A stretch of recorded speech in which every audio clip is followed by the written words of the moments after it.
बिस्मिल्लाहिर्रहमानिर्रहीम। अस्सलाम वालेकुम दोस्तों। हज़रत अबू बिन जर्राह रज़ी ताला अन्हा की नसीहत। हज़रत नमरान बिन महमर अबुल हसन रहमतुल्लाह अलैह कहते हैं कि हज़रत अबू उबैदा बिन जर्राह रज़ी ताला अन्हा लश्कर में चले जा रहे थे। फरमाने लगे, बहुत से लोग ऐसे हैं जो अपने कपड़ों को तो खूब उजला और सफ़ेद कर रहे हैं, लेकिन अपने दीन को मैला कर रहे हैं, यानी दीन का नुकसान करके दुनिया और ज़ाहिरी शान व शौकत हासिल कर रहे हैं। गौर से सुनो, बहुत से लोग देखने में तो अपने नफ्स का इकराम करने वाले होते हैं, लेकिन हकीकत में वो अपने नफ्स की बेइज्जती करने वाले होते हैं।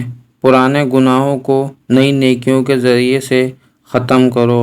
अगर तुम में से कोई इतना गुनाह कर ले जिससे ज़मीन आसमान के दरमियान का खला भर जाए और फिर वो एक नेकी कर ले, तो ये नेकी इन सब गुनाहों पर गालिब आ जाएगी।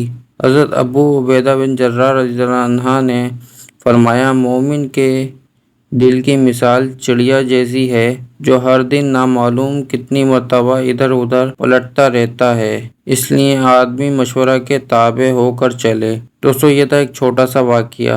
अगर आपको हमारी वीडियो और ये वाक़या पसंद आता है तो हमारे इस मेट्रो इस्लामिक यूट्यूब चैनल को सब्सक्राइब करिए और बेल आइकन को भी दबा दिए।